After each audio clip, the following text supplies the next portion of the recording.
I'm going to talk about valence bond theory and hybridization. First, let's see what is this valence bond theory.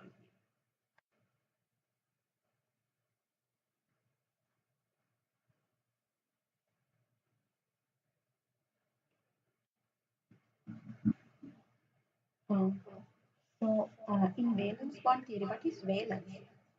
Valence is outer shell, right? In an atom, outer shell uh, mix or overlap their orbitals before forming a bonding. This will help maximize bonding and also it increase the stability of a molecule. So in this slide, you will see the valence bond theory. It is overlap in orbital. Here I'm showing you oneness orbital, overlapping of oneness orbital, and also p orbital and s orbital as well. So in order for the atomic orbitals to overlap, they should come together. When they come together, there are attractions and repulsions. What are the attractions? When two atoms come together, nucleus of one atom attracted to the electron cloud of the other atom. Similarly, the nucleus of this atom attracted to the electron cloud of the other atom. And also there are repulsions, nucleus-nucleus, as well as electron-electron repulsions. So there's always optimum distance that these atoms come together. And then these orbitals overlap. Hybridization. It's a very important concept in chemistry. It is a mixing of atomic orbitals. Mixing of atomic orbitals we call hybridization. Hybridization. It is basically helps to maximize bonding of these orbitals. Hybridization gives more bonding, more fuller orbitals, and it also results in more stability. Hybridization that orbitals can, there are 5 different types of hybridization. sp, sp2, sp3, sp3d, sp3d2. 1, 2, 3, 4, 5 different types of hybridization. And another thing you need to know here is number of atomic orbitals combined always equal to number of hybrid orbitals generated. Here, in order to form S and P hybridization, one s orbital combining with one p orbital. So one s orbital, one p orbital, it generates two hybrid orbitals.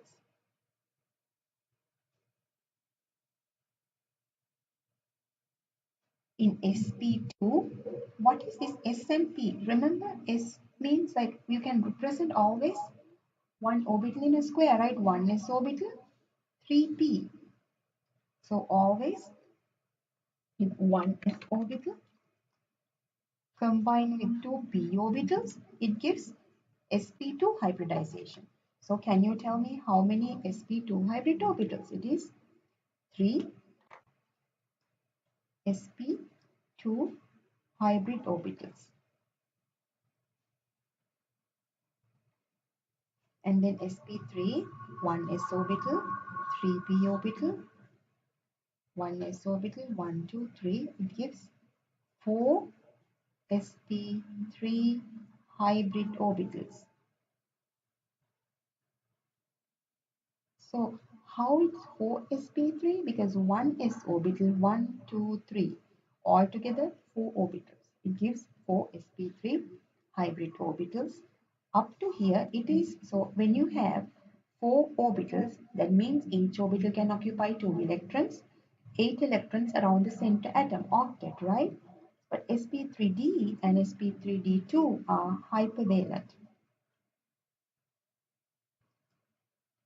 Hypervalent geometries.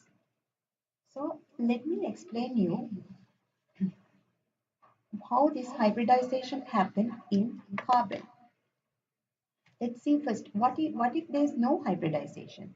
So if you think about formation of methane,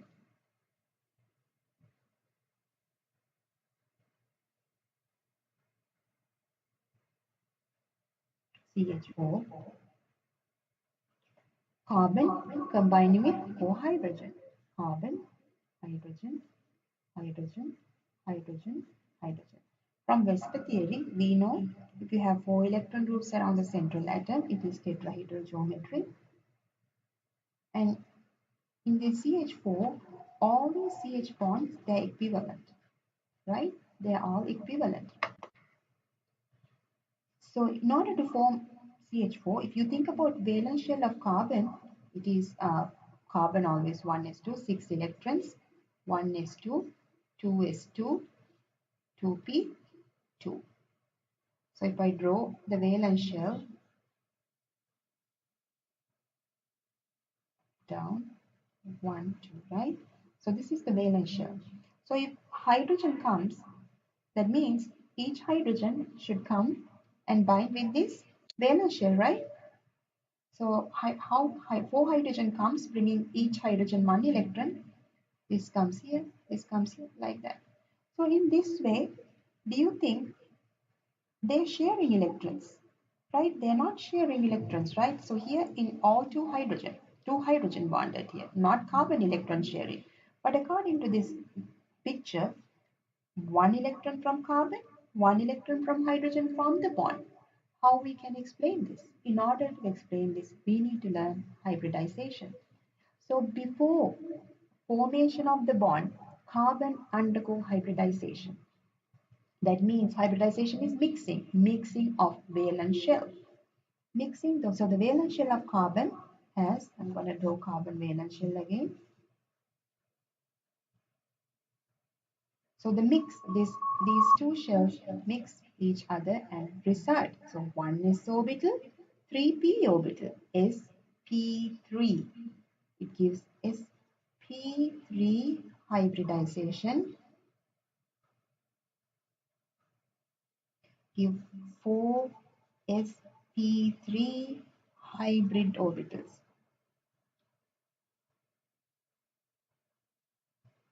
So these are the 1, 2, 3, 4, 4 sp3 hybrid orbitals. You have 4 electrons. Each electron comes in the hybrid orbital. Now, hydrogen electron comes. Let me draw a hydrogen electron in blue color. Hydrogen electron comes and it binds to these. So now it's all equivalent, right? So this is where the hybridization come to the picture. So let me explain you the first hybridization, which is sp hybridization.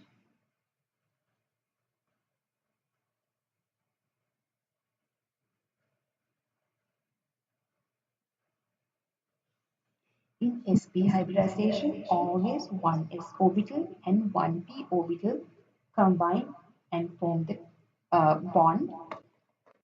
But if you may think, why one s and one p? What happened to the other p? They remain unhybridized. So always, it is very easy to identify this sp hybridization. Uh, when you have the center atom and two electron groups around the center atom, it is sp hybridization. Two electron groups. Example, if I give you an example, beryllium chloride. 1, 2, 3, 4. If I draw you in the bonded form, beryllium, Cl, Cl. So beryllium chloride, two electron groups around the central atom. That means we have only two orbitals, right? Two sp hybrid orbitals. This is sp hybridization. Okay. It is always one s orbital and one p orbital. And let's look at the sp2 hybridization.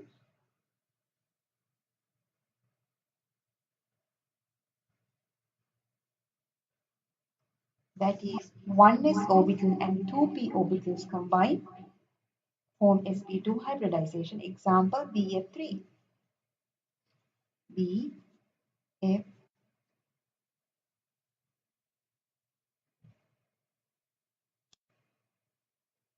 BF3. BF3, you have three electron groups around the central atom. One, two, three. Three electron groups around the central atom. It is sp2 hybridization. And let me explain you sp3 as well. Hybridization. CH4, sp3. C, H, H, H. So 1, 2, 3, 4, sp3. And ammonia. In you need to know how to draw Lewis structures. You should be very good with drawing Lewis structures. So when we count the number of electron groups, 1, 2, 3, 4. 4 electron groups around the center atom is E3. So now you see a relationship with the shapes, electron geometries. What about in sp hybridization geometry? sp hybridization geometry is linear. If you have linear geometry, that means two electron groups around the center atom, that is sp, linear. Now in the next sp2 hybridization, it is trigonal planar.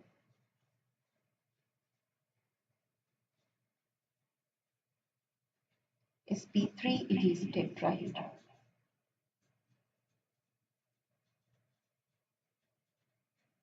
Tetrahedral. So this is the sp better. So this is sp hybridization, linear, two electron groups around the central atom.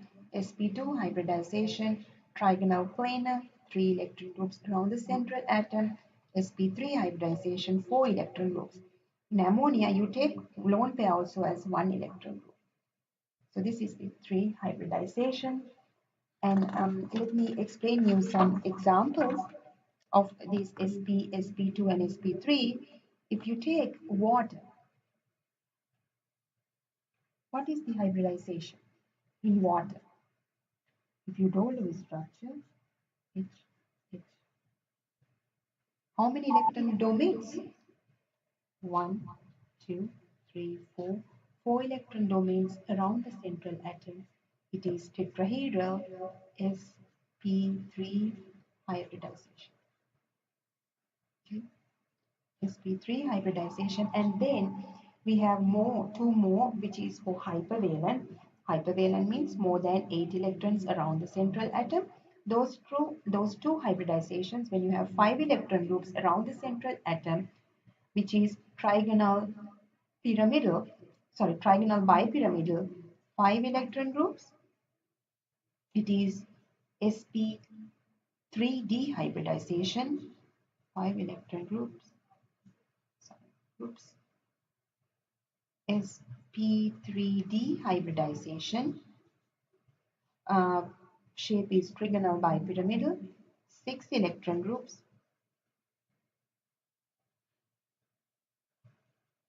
Of the octahedral geometry.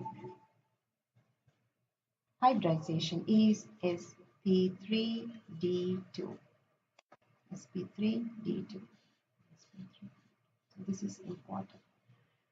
So in order to summarize today's lecture, we talk about hybridization. Hybridization is overlap of atomic orbitals. Why hybridization important? In order to maximize bonding, it gives more stability to the molecule. Hybridization always, that means atomic orbital mix overlap, they give the set of new hybrid orbitals. There are 5 different types of hybridization: sp, sp2, sp3, sp3d, sp3d2. And also I also explained an easy way to predict the hybridization of each and every molecule by looking at number of electron domains around the central atom. You can easily predict the hybridization. 2 electron groups around the central atom, sp hybridization, and then 3 electron groups around the central atom, that is trigonal planar geometry. It is sp2 hybridization, and 4 electron groups around the central atom, sp3 tetrahedral. Then we move to the hypervalent geometries, which is sp3d, 5 electron groups, 6 electron groups, sp3d2. I hope this lecture is helpful for you. Thank you.